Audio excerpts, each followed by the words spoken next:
परमेष्ठी भगवान की। आचार्य भगवान गुरुवर विशुद्ध सागर जी महाराज की।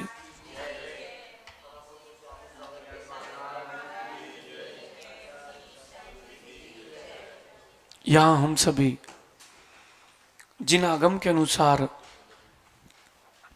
वास्तु एवं गृह निर्माण, मंदिर निर्माण के विषय का अध्ययन कर रहे हैं। जैसे शरीर है, एक पैर छोटा और एक पैर बड़ा हो तो गमनागमन में एक अंगुली छोटी हो और 3 उंगलियां बड़ी हो, अंगूठा हो ही ना तो कैसे प्रयोग करोगे। तो जैसे हीन अंग हो अथवा अधिक अंग वाला हो तो उसके लिए जीवन जीने में पीड़ा होती है। ऐसे ही वास्तु के लिए भी कह रहे हैं, अगर हीना दिखता है तो आपके लिए हानिप्रद होगा। अगर कोई बोले कि हानि तो कुछ हो ही नहीं रही और वास्तु दोष भी हैं, जितने हो सकते उतने हैं, क्यों राकेश जी? तो भैया हो सकता है कि विकास और अच्छा होता, हो नहीं रहा है। आज अपन देखते हैं शयन कक्ष, भिन्न भिन्न प्रकार के शयन कक्ष होते हैं। कुछ बच्चों के, मेहमानों के, घर के स्वामी के, भिन्न भिन्न प्रकार से शयन कक्ष बनाए जाते हैं। एक्स्ट्रा रूम, तो किस प्रकार से कौन सा कक्ष कैसा कहाँ होना चाहिए, शयन कक्ष पेज नंबर 108 में आज बता रहे हैं। उत्तर दिशा में और बैठक कक्ष के समीप शयन कक्ष बनाना चाहिए। कहाँ? ये उत्तर दिशा है, उत्तर दिशा में और बैठक कक्ष के समीप शयन कक्ष बनाना चाहिए। किसका? सामान्य। यहां मास्टर बेडरूम की बात नहीं चल रही। एक आपको नॉर्मल रूम बनाना है शयन कक्ष, उसकी शयन कक्ष की ये बात है। मास्टर बेडरूम हमेशा नैऋत्य में ही होना चाहिए। जो गृह स्वामी है वो हमेशा नैऋत्य में ही शयन उसे करना चाहिए। वायव्य दिशा में और देवगृह के समीप शयन कक्ष कदापि नहीं बनाना चाहिए। अगर आपने अपना बेडरूम बनाया है सो बना तो रहेगा, सोओगे आप बाहर सोफे में, किसी और के घर में, स्कूल में। राकेश भैया आपका बेडरूम कहाँ है? देखो इनका जो शयन कक्ष है वो कहाँ है? वायव्य में। बताओ अपने घर में, अपने कमरे में कितनी देर रहते हो एक दिन में? साल भर का हिसाब लगाओगे तो, और पिछले 10 साल का हिसाब लगाओगे तो समझ में आ जाएगा आपको कि आप घर पे कितना रहे हो। 3 साल में, पिछले 3 साल में ये 5-6 महीने अपने बेडरूम में रहे हैं। 36 महीने में 5 महीने, 15-20%। देख रहे हैं आप? उसमें भी कमरे के बाहर सोते कि कमरे में ही सोते हो? सोफे में बाहर। चलिए, तो ये शयन कक्ष जो है सामान्य शयन कक्ष की बात चल रही है। वायव्य में बनाए आप क्या? गेस्ट रूम, ताकि मेहमान आए और जाएं, टिक ना जाएं।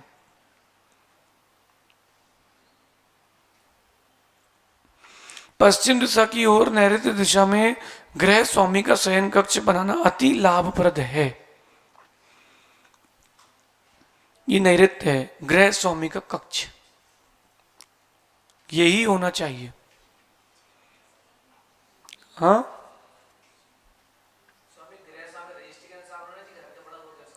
नहीं रजिस्ट्री नहीं, जो जो धन कमा रहा है, जो अर्जन कर रहा है धन का, अथवा जो घर का मालिक है। पिताजी कमा नहीं रहे लेकिन पिताजी मालिक तो घर के वही है ना यार, इसलिए। नैऋत्य दिशा में शयन कक्ष में गृहपति के अतिरिक्त बड़ी उम्र वाले बालकों को सुलाना हो तो ठीक है, किंतु इस कक्ष में छोटे छोटे बालकों को बालिकाओं को सुलाने से घर में सदा किचकिच होती रहती है और अनावश्यक कलह बनी रहेगी। राजा की गद्दी में राजा रहे, अन्य कोई ना रहे। किसी भी व्यक्ति को किसी भी परिस्थिति में दक्षिण की ओर पैर करके नहीं सोना चाहिए। कहां? दक्षिण की ओर पैर करके नहीं सोना चाहिए। और जब किसी का अंतिम समय निकट है तो सिर्फ दक्षिण में ही पैर करके सोना चाहिए। आपको लग रहा है कोई बीमार हो गया है, बचेगा नहीं, हॉस्पिटल में भी हो, बेड घुमा दो, दक्षिण दिशा की ओर पैर कर दो, प्राण उसके शांति से निकलेंगे। दक्षिण दिशा में यम लोकपाल का वास होता है, अतः समाधि के समय साधु के और मरणाभिमुख व्यक्ति के पैर दक्षिण की ओर किए जाते हैं।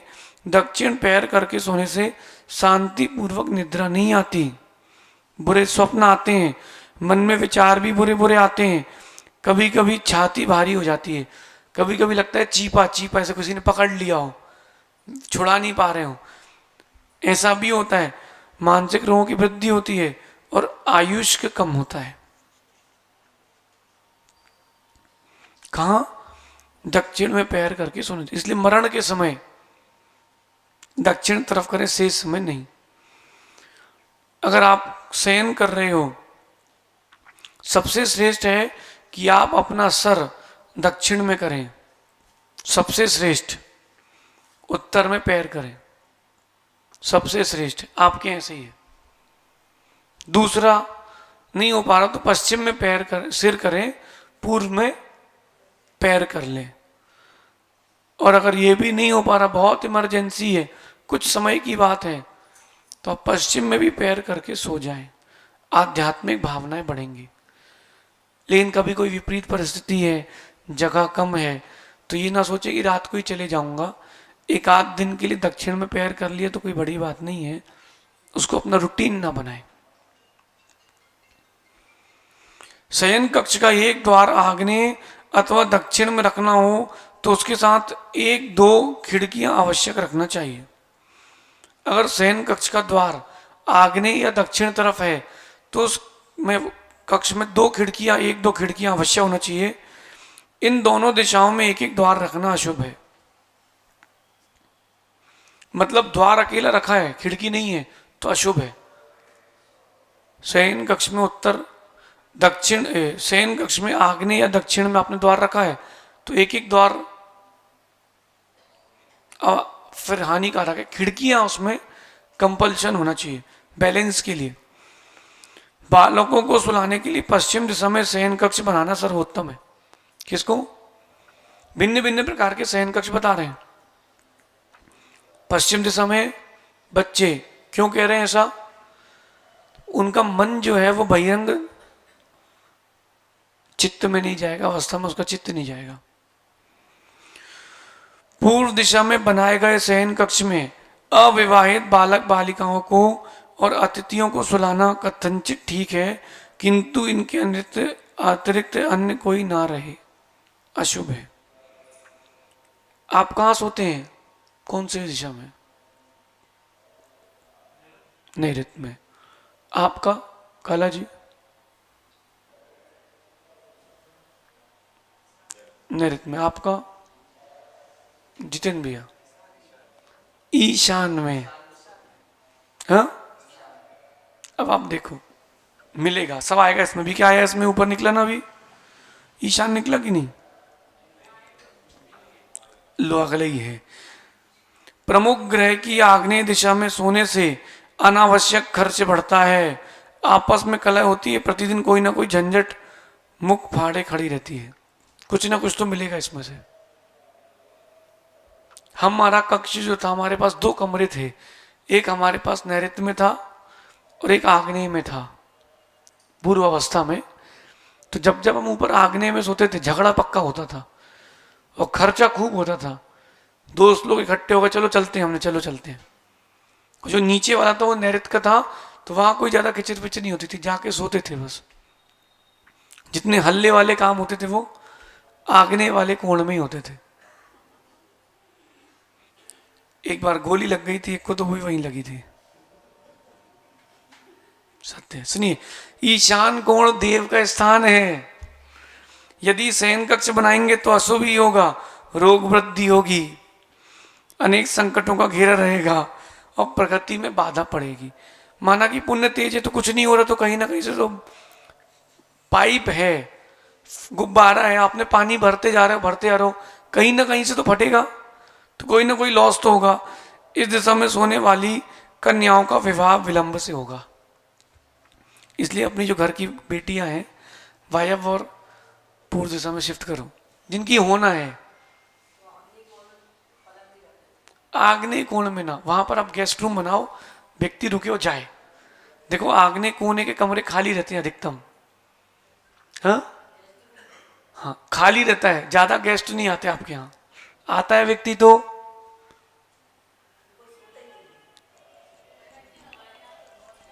आते हैं। कहाँ है आपका गेस्ट रूम? तो वायव्य वाले में आप गेस्टों को सुलाएं। हाँ आएगा लेकिन जाएगा। पूर्व दिशा में पैर करके सोने से समृद्धि प्राप्त होती है, पश्चिम दिशा में पैर करके सोने से आध्यात्मिक भावनाएं होती हैं, और उत्तर दिशा में पैर करने की सोने से धन ऐश्वर्य की वृद्धि होती है। तीन दिशाओं में पैर करके सोना, दक्षिण का मना कर दिया। अब विदिशाओं का क्या है? आग्नेय नैऋत्य में पैर करके कभी नहीं सोना चाहिए। सुख समृद्धि की इच्छुकों को इसकी विशेष सावधानी रखना चाहिए। मतलब तीन दिशाओं में पैर करके कहा, पूर्व, उत्तर और कथनचित पश्चिम। ठीक है। गृह के मध्य भाग में शयन कक्ष कदापि नहीं बनाना चाहिए। घर का मध्य भाग खाली होना चाहिए, न बाथरूम हो, न सेप्टिक हो, न सीढ़ियां हो, न अग्नि जले। खाली है ना, खाली। मध्य में ऊंचा और चारों ओर ढलान वाला शयन कक्ष कभी नहीं बनाना चाहिए।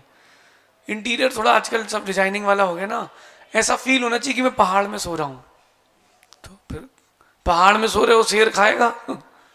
सुनो, प्लॉट के लिए तो अच्छा है, शयन कक्ष के लिए नहीं है। लेकिन जब प्लॉट बनाओगे तो समतली बनाओगे ना। फिर उन्होंने मना किया है प्लॉट के लिए कि प्लॉट में तो कहीं ऊपर नीचे नहीं होना चाहिए। गोल थोड़ा ना बनाओगे आप, कोई पृथ्वी के ऊपर थोड़ा, चांद के ऊपर घर बना रहे हैं।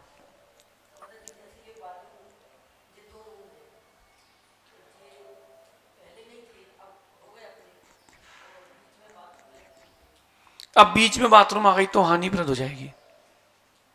बीचों बीच मतलब बीचों बीच, सेंटर आना चाहिए। ब्रह्म स्थान में कभी भी कहीं नहीं। हाँ, आपका ब्रह्म स्थान पूरा खाली है, वहां जंगला है, खाली स्थान है ऐसा, फिर भी अगर किसी का घर टी में हो तो ओम नमः, जितनी जल्दी हो उतना अच्छा है। तरक्की में बाधा है। आगे चलें। टी मतलब टी क्या कहलाता है बताइए इनको? रोड जो है आपके घर पे आके खत्म हो रही है,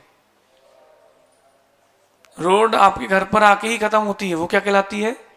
या आपका घर है, यहां से एक रोड आई और यहीं खत्म हुई है, टी में है। इनका नहीं है।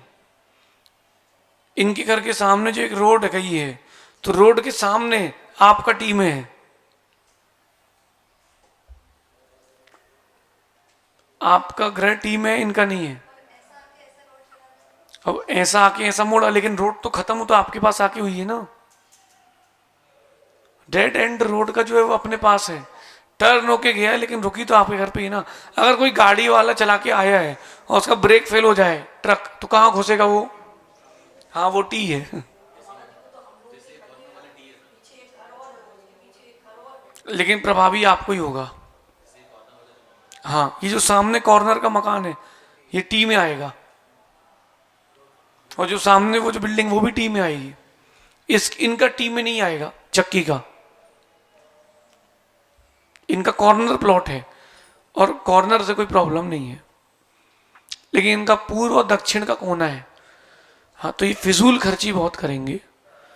और दूसरी चीज इनकी पूरी बता दे रहे हैं आपको, अगर इसमें पढ़ चुके अपन लोग, पूर्व दक्षिण मुखी है तो फिजूल खर्ची बहुत करेंगे, व्यवहारिक तो रहेंगे लेकिन आय से ज्यादा व्यय रहेगा, एक न एक मानसिक संताप रहेगा, एक न एक। माना कि सब अच्छा हो जाए फिर दूसरा आ जाएगा, एक नट खराब होगा चक्की का तो दूसरा ठीक हो जाएगा, ये एक रहता है। अगर ये इनका घर पूर्वमुखी ही हो जाए सिर्फ तो सबसे अच्छा है, इस तरफ का गेट बंद कर दे तो और अच्छा है, सबसे बेस्ट है, और दक्षिण में पेड़ लगा दें तो सब व्यवस्थित हो जाए। ऐसा नहीं करना कि तोड़ा फोड़ी करना, जो अपन कर सकते हैं वो कर लो। गेट है ना, लेकिन हम तो वहीं से गए थे। बंद ही रहता है कि बंद रहता है?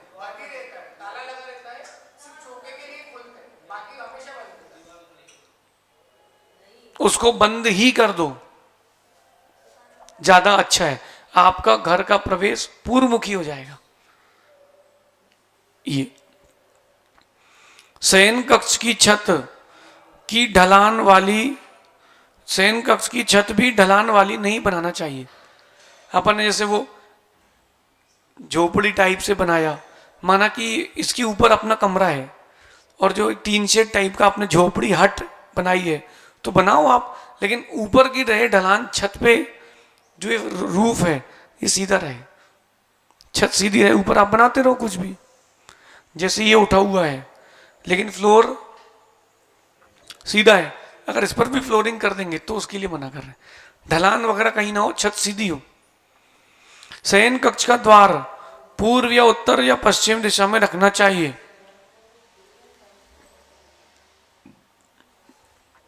यथाशक्य शक्ति यानी यथाशक्य द्वार में एक ही किवाड़ लगाना चाहिए। कहां?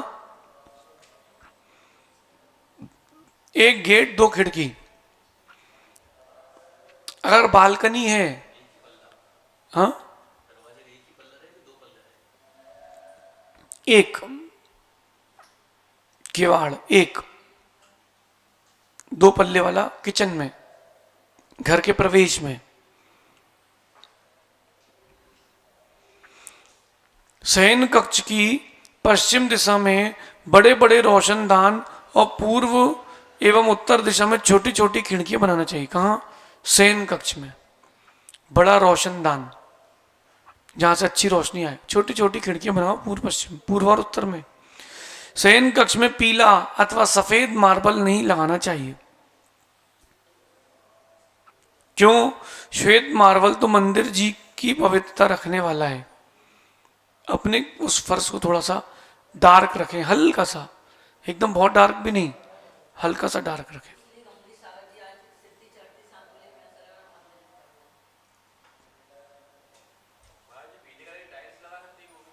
मना किया ना, पीला और सफेद मत लगाओ।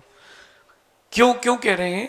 एक सामान्य बात से कह रहे हैं कि वहां पर आपको फिर जो भावनाएं हैं आपकी वो फिर वो बाहर करेगी आपको संसार से, और आप घर पर हो, फिर आप अगर संसार से बाहर रखने की भावना होगी तो पति पत्नी में झगड़ा होगा। फिर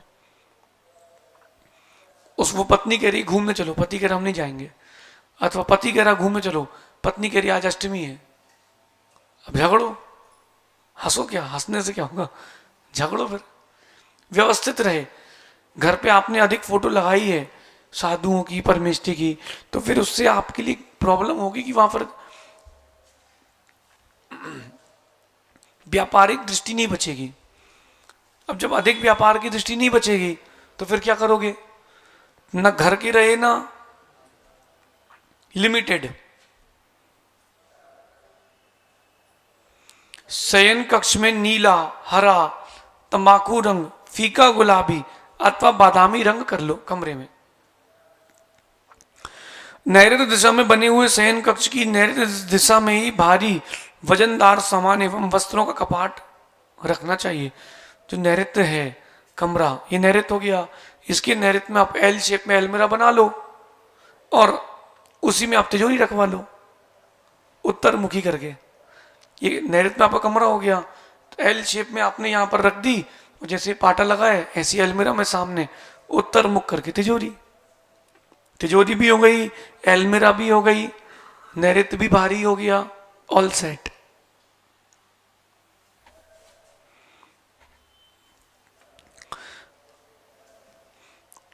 बिस्तर, बेड नैऋत्य या दक्षिण या पश्चिम दिशा में रखना चाहिए। तो आप यहां बेड रख दो इस तरफ, तो पश्चिम में आपका बेड हो गया। अब आजकल जगहें बहुत कम हो गई। आपका घर कितनी स्क्वायर फीट का है?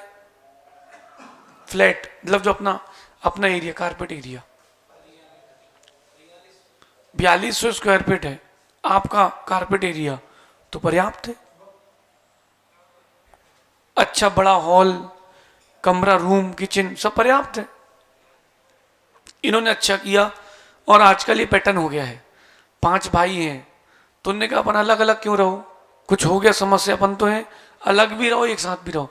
5 माले बनाओ, 5 स्क्वायर, 5 माना कि 8000 स्क्वायर फीट की जगह है, तो इन्होंने 3000 गार्डन के लिए छोड़ दिया, 5000 स्क्वायर फीट में घर। तो 5000 स्क्वायर फीट का बहुत घर है। अच्छा जमीन कितनी लेना है? 8000 स्क्वायर फीट। अब अपनी अच्छी बड़ी छत रखो ना, छज्जा। अभी हम लोग जहाँ कमरा घर देखने गए थे आज अभी शिवरात्रियों के लिए, उसके बाजू में एक चंदेला करके लिखा हुआ है घर। क्या बड़ा घर, अच्छी बड़ी छत खुली, क्रिकेट खेलने 25 लोग उस पर, वहीं बाजू में बना हुआ है।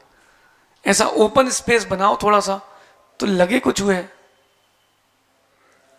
और वो गुचुर गुचुर में बच्चे कहाँ खेले बेचारे आपके? नहीं। अच्छा अब 8000 स्क्वायर फीट एक एक लेगा अलग अलग, कितना खर्चा? उन्होंने कहा 8000 स्क्वायर फीट सब मिलकर लो, खर्चा कम, बनाओ अच्छा।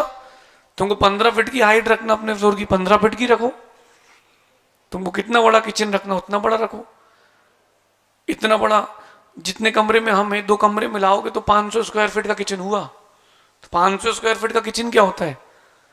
20 बाई 25 का है। अरे उससे वो उतना तो घर ही नहीं मिल रहा व्यक्ति को आजकल 1000 स्क्वायर फीट का। स्पेशियस होना चाहिए। शयन कक्ष की पश्चिम दिशा में लिखने पढ़ने का सामान नहीं रखना चाहिए। पश्चिम दिशा में रखना चाहिए, पूर्व दिशा में भी रख सकते हैं क्योंकि वो हल्का रहता है। टीवी, हीटर एवं अग्नि संबंधी बिजली आदि का सामान कक्ष के आग्नेय दिशा में रखें। अब आप देखो बेड वहां रखोगे तो आग्नेय में तुम्हारा एसी, तो कोई विकल्प ही खत्म, गर्मी के लिए भी ठंडी के लिए भी।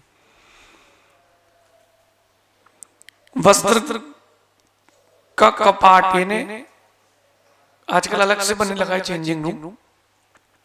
वायव्य नैऋत्य दिशा में रखना चाहिए। वायव्य में रखने से नए नए कपड़े खरीदते रहोगे और नैऋत्य में रखने से भारी रहेगा। चक्की का तो वायव्य में होगा पक्के में। कौन ये माना कि तुम्हारा कमरा है भाई, तो इस कोने में क्या है तुम्हारे यहाँ? ठीक है, वो ठीक है।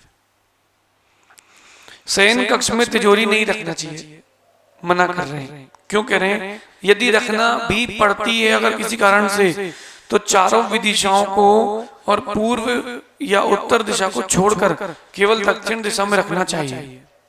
तो इन्होंने नैऋत्य के लिए बोलते खिसका दो, दक्षिण दिशा में रखना चाहिए। उत्तर दिशा में उसका मुख होना चाहिए। इस नियम का उल्लंघन करने से अनावश्यक खर्च होगा, तिजोरी में पैसा नहीं टिकेगा। पश्चिम में रखो तो उत्तर में खुले, पूर्व में खुलेगा तो भी चलेगा। वी दिशाओं में ना रखें क्योंकि वी दिशाओं का पहले ही मना कर चुके हैं अपन से। और अंत में कह रहे हैं शयन कक्ष की उत्तर या पश्चिम दिशा में शुद्धि आदि का स्थान बनाना चाहिए। किसका? हाथ धोने का स्पेस है वो सब अटैच कभी ना करें रूम में। नहीं बनता है वो नहीं कह रहे, वर्गणाओं का आपको प्रभाव पड़ेगा। आप कमरे के बाहर बनवाओ ना, कौन मना कर रहा है? इस गेट के ठीक बाहर बनवाओ, कोई मना ही नहीं है। लेकिन आप अब आजकल सिस्टम चेंज हो गया है। बाथरूम के ठीक बाहर चेंजिंग रूम, फिर आपका बेडरूम। तो ऐसे में क्या होगा, आप किसी को भी बेडरूम में बुला लोगे अपने, दोस्त यार को भी, समझना। लेकिन बेडरूम में आपके अलावा किसी और को नहीं देना चाहिए, जगह देने नहीं चाहिए। जो आपका शयन कक्ष है उसमें आप रहो, बैठक बाहर बनाई ना, वहीं बैठो, बेडरूम तक लेके मत आओ, वो फिर बेडरूम हो जाएगा। अपने शयन कक्ष में आपने अगर किसी को प्रवेश दिया है, भविष्य में आपके लिए हानिप्रद होगा। ये गृहस्थों के लिए कह रहे हैं, हमारे लिए मत कहना, हमारा तो वही बेडरूम है, वही रूम है। देखो अच्छा आपको हम बताएं, आपको यहाँ की खासियत देखो। आप वो कमरा एयरी है इसलिए हम लोग वहां रुके हैं, लेकिन आप ध्यान से देखो उस कमरे में हम कितना बैठते हैं। सुबह का स्वाध्याय यहाँ, फिर दोपहर की क्लास भी यहाँ, सिर्फ सामायिक करने और रात को सोने जाते हैं, फिर वो भी रात को स्वाध्याय करने बाहर आ जाते हैं स्वाध्याय करने, क्योंकि वो वायव्य में है। यहाँ जो है यहाँ का है वायव्य, वही कमरा है, क्योंकि यहाँ ईशान ये नहीं है, ईशान घूमा हुआ है यहाँ पर।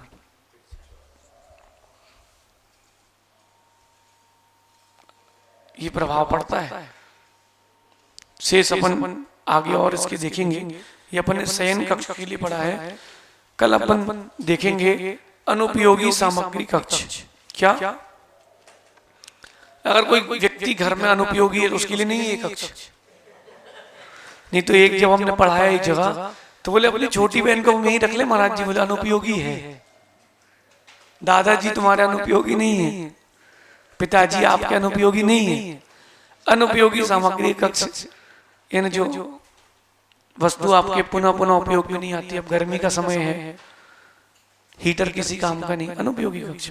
शेष इसमें आगे अपन कल देखेंगे अनुपयोगी सामग्री कक्ष के लिए, क्योंकि 10 लक्षण के पहले आपका ये हमको ग्रंथ पूर्ण करना है। बीच बीच में अपन केस स्टडीज भी करेंगे इसमें। भगवान महावीर स्वामी की